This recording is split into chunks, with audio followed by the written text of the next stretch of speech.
Здрасти! Вече смених реката. Разочаровах се от реката, която бех малко по-рано и реших да дойда на съвсем нова река, на река, която никога до сега не съм идвал. Сега ще я покажа реката.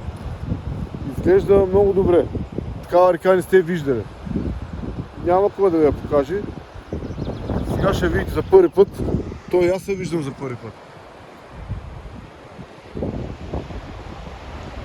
Много хубава река.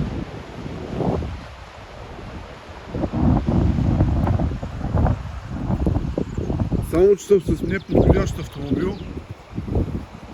Оказва се, че пътя е само черен. Двата края джипа ми няма. И слизам пеша и почваме там нагоре по тези вирове. Да търся пастървите. След малко долу ще ви снимам реката много близко. Да видите. Много красиво, много хубаво. Право. Няма един буклук. Не е като в България, всичко е леш. Само буклуци, чанти, порикити, гуми, пластмаси и кой не. Красота. Айде, дано да имам успех.